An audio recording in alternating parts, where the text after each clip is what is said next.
Praise the lord, హల్లెలూయా. దేవుని నామానికి మహిమ కలుగును గాక. నేటి దేవుని మాట అనే శీర్షిక కోసం వేచి ఉన్న మీ అందరికీ కూడా యేసయ్య నామములో వందనాలు తెలియజేస్తూ ఉన్నాం. బాగున్నారా? సంతోషంగా ఉన్నారా? నిజమే, దేవుడి మహాకృప వల్ల, మహాదయ వలన దేవుడు కనికరించి గతించిన రోజులన్నీ మనల్ని కాపాడి మరలా ఈ నూతనమైన దినాన్ని చూడడానికి, అంత మాత్రమే కాదు వాక్యముతో మన హృదయాన్ని నింపుకోవడానికి దేవుడు కృప చూపించాడు. గొప్ప దేవుణ్ణి మనం కలిగి ఉన్నాం కదా. మరి ఈరోజు నేటి దేవుని మాట అనే శీర్షికలో దేవుడు మనకి ఇవ్వబోతున్న మాటను ఒక్కసారి మనం చూద్దాం. 81వ దావీదు కీర్తన 14వ వచనం నేను చదువుతూ ఉన్నాను, ఒక్కసారి మీరు చూడండి. అప్పుడు నేను వేగిరమే వారి శత్రువులను అణగద్రొక్కుదును, వారి విరోధులను కొట్టుదును అని దేవుడు ఇశ్రాయేలు జనాంగానికి ఆయన వాగ్దానం చేస్తూ ఉన్నట్టుగా మనం చూస్తూ ఉన్నాం. నేను వేగిరమే అంటే చాలా తొందరగా వారి శత్రువులను అణగద్రొక్కుదును, వారి విరోధులను కొట్టుదును అని దేవుడు వారికి వాగ్దానం ఇవ్వడం చూస్తూ ఉన్నాం. ఏమంటే ఇశ్రాయేలు చుట్టూ శత్రువులే కదా. ఏమంటే ఇశ్రాయేలును ఎప్పుడు బాధించేవాళ్ళు చాలామంది ఉన్నట్టుగా మనకు తెలుసు. అలాంటి శత్రువుల మధ్యలో వీరు కాపురం చేస్తూ ఉన్నారు. అందుకనే దేవుడు అంటూ ఉన్నాడు, నేను వేగిరమే లేస్తాను. అంటే నేను అలాగ వదిలిపెట్టేవాడిని కాదు కానీ, నా ప్రజలను వదిలిపెట్టేవాడిని కాదు కానీ, నా ప్రజల కోసం నేను ఆలోచిస్తాను, తొందరపడతాను, ఎలాగైనా సరే శత్రువుల చేతిలో నుంచి వారిని విడిపించడానికి ప్రయత్నం చేస్తాను అని దేవుడు వాగ్దానం చేస్తూ ఉన్నాడు. నిజమే, ఈ రోజున నరకం అనే పెద్ద శత్రువు నుంచి విడిపించడం కోసం యేసు ప్రభు ఆయన ఈ లోకంలోకి వచ్చి నరావతారిగా వచ్చి మనందరి కోసం భయపోయిన మాట వాస్తవమే కదా. యేసు రక్తము ప్రతి పాపమును కడిగి పవిత్ర పరచును అనే లేఖనం చెప్తూ ఉంది కదా. ఈ రోజున నరకము నుంచి, సాతాను కుట్ర నుంచి, లోకము నుంచి, లోకాశల నుంచి, ధనాశ లేకపోతే నేత్రాశ, జీవపు డంబము, ఇవే కదా మన శత్రువులు. వీటన్నిటి నుంచి మనల్ని విడిపించడం కోసమే ఆయన ఎప్పుడూ తొందరపడుతూ ఉంటాడు. అందుకనే ఆయన ఈ లోకంలోకి వచ్చి దేవుని యొక్క వాక్యాన్ని మనకిచ్చి, ఈ వాక్యము ద్వారా దేవుని యొక్క శక్తిని మనం పొందుకున్న వారమే ప్రతి విధమైన శత్రువును లేకపోతే ప్రతి విధమైన శోధనను ఎదుర్కోవడానికి దేవుడు మనకు సహాయం చేస్తూ ఉన్నాడు. దేవుడు ఈ రోజున మనకు వాగ్దానం చేస్తూ ఉన్నాడు, నేను వేగిరమే వారి శత్రువులను అణగద్రొక్కుతాను, వారి విరోధులను కొట్టుదును అని దేవుడు చెప్తూ ఉన్నాడు. ఈ రోజున విశ్వాసులుగా మీకు ఎలాంటి శత్రువులు ఉన్నారు? ఏమండి, లోకాన్ని జయించలేకపోతూ ఉన్నారా? శోధనను జయించలేకపోతూ ఉన్నారా? పాపాన్ని జయించలేకపోతూ ఉన్నారా? దేవుణ్ణి ఆశ్రయిస్తే, దేవుని సహాయం తీసుకుంటే, దేవుని వాక్యాన్ని చదువుతూ వాక్యాన్ని మనం పాటించగలిగితే శత్రువులను మనం ఎదిరించగలం, శోధనను మనం జయించగలమని దేవుడు లేఖనం ద్వారా మనం నేర్చుకుంటూ ఉన్నాం. ఇంతకీ ఎంతసేపు శత్రువులైనా ఇశ్రాయేలు జనాంగానికి ఎప్పుడూ కూడా శత్రువులు చుట్టూ ఉండి బాధించినట్టుగా మనం చూస్తూ ఉన్నాం. మరి దేవుడు విడిచిపెట్టేశాడా? దేవుడు వదిలిపెట్టేశాడా? దేవుడు ఎందుకు తన ప్రజల్ని వదిలిపెట్టేస్తాడు? ఆయన వదిలిపెట్టడం కోసం ఆయన ఏర్పాటు చేసుకోలేదు కదా. మరి చాలాసార్లు వాళ్ళ శత్రువుల బారికి ఎందుకు గురైపోయారు అని ఆలోచిస్తే, న్యాయాధిపతుల గ్రంథంలో 6వ అధ్యాయము మొదటి 2 వచనాలు నేను చదువుతూ ఉన్నాను, మీరు కూడా చూడండి. ఇశ్రాయేలీయులు యెహోవా దృష్టికి దోషులైనందున యెహోవా 7 ఏండ్లు వారిని మిద్యానీయులకు అప్పగించెను. మిద్యానీయుల చెయ్యి ఇశ్రాయేలుల మీద హెచ్చాయను గనుక వారు మిద్యానీయుల ఎదుట నిలువలేక కొండలలో ఉన్న వాగులను, గుహలను, దుర్గములను తమకు సిద్ధపరచుకొనిరి అని మనం చదువుతూ ఉన్నాం. ఏమంటే ఇశ్రాయేల్ న్యాయాధిపతుల కాలంలో ఏమంటే ఇశ్రాయేలులను దేవుడు 7 ఏండ్లు మిద్యానీయులకు అప్పగించాడంట. మిద్యానీయుల చెయ్యి హెచ్చైపోయిందంట. అందుకనే వీళ్ళు కొండలలో దాక్కుంటున్నారు, వాగులలో దాక్కుంటున్నారు, గుహలలో, దుర్గాలలో, చెట్టు త్వరల్లో వాళ్ళు దాక్కోవడం మనం చూస్తూ ఉన్నాం. ఎందుకంటే మిద్యానీయులు బయటకు వస్తే చంపేస్తూ ఉన్నారు.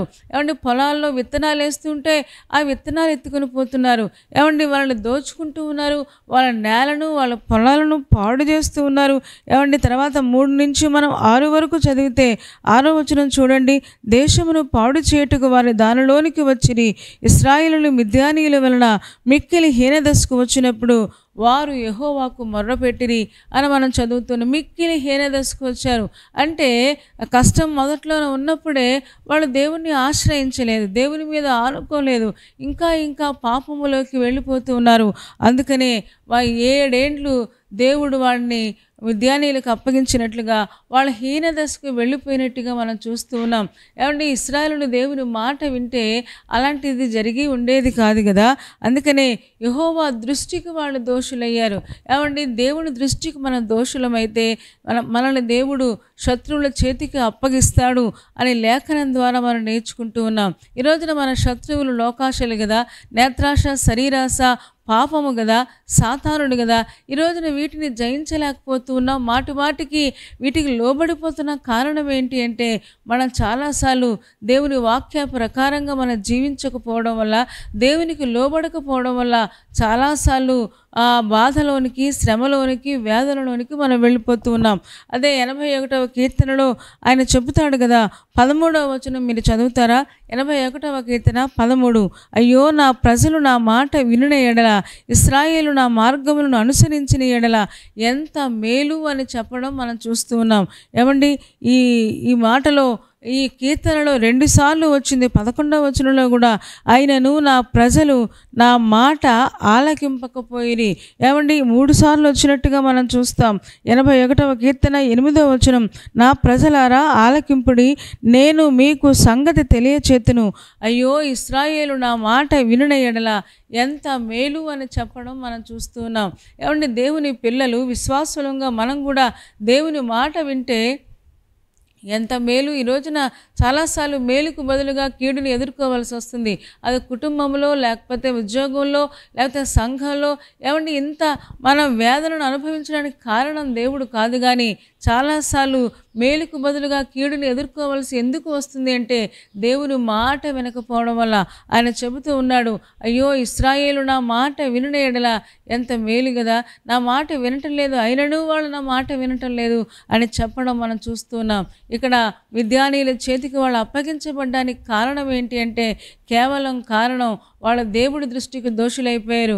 ఏమంటే దేవుడిని ప్రేమించడం మానేశారు, దేవుడిని పట్టించుకోవడం మానేశారు, దేవుని గురించిన ఆలోచన వారికి లేదు, వాక్యం గురించిన శ్రద్ధ వారికి లేదు. అందుకనే దేవుడు 7 ఏండ్లు వాడికి అప్పగించాడంట.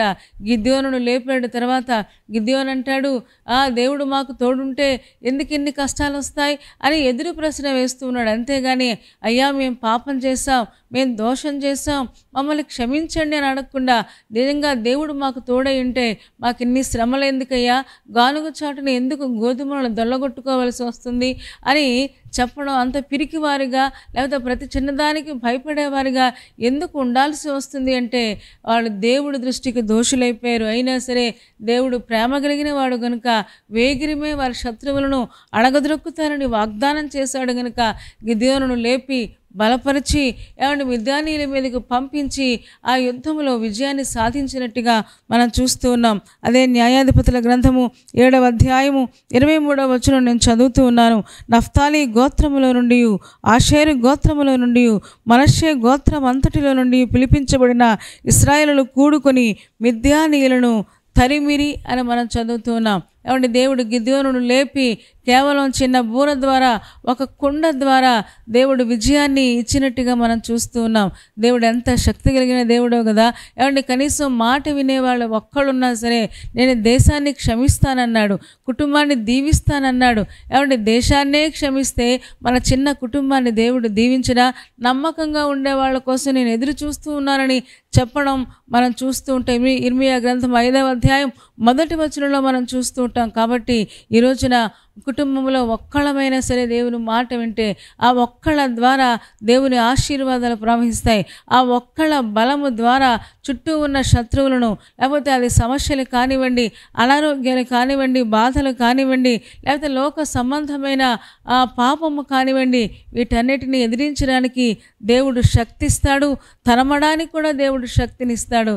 ఏమండి మనం కూడా గిద్యోనులాగా దేవుని మాటకు లోబడి, దేవుని చిత్తానికి లోబడి మనం నిలబడితే తప్పకుండా మన జీవితంలో దేవుడు గొప్ప కార్యాలు జరిగిస్తాడు. వేగిరమే వారి శత్రువులను నేను అణగద్రొక్కేస్తాను, నేను వారిని కొడతాను. అంత మాత్రమే కాదు, 81వ కీర్తన ఆఖరి వచనంలో మనం చదువుతూ ఉంటాం, అతి శ్రేష్టమైన గోధుమలను అనుగ్రహించి నేను వారిని పోషిస్తాను, కొండ తేనెతో నిన్ను తృప్తిపరుస్తాను అని దేవుడు వాగ్దానం చేస్తున్నాడు. అతి శ్రేష్టమైన గోధుమలను ఇస్తాడంట. అంత మాత్రమే కాదు, కొండ తేనెతో మనల్ని తృప్తిపరుస్తాడంట. అంటే అతి శ్రేష్టమైన శ్రేష్టమైన గోధుమలు ఎవరో కాదు, ప్రభువైన యేసుక్రీస్తే కదా, ఎవరో కాదు, దేవుని యొక్క వాక్యమే కదా.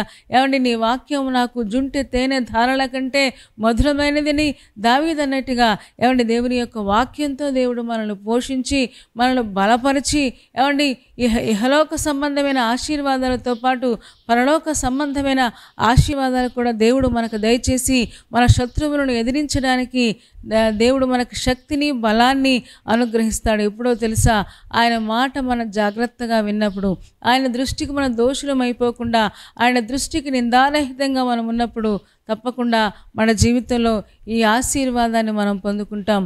అలా చేయడానికి పరిశుద్ధాత్మ దేవుడు మనకి సహాయం చేయనుగాక. తలలు వంచండి, కళ్ళు మూసుకోండి, చిన్న మాట ప్రార్థన చేద్దాం.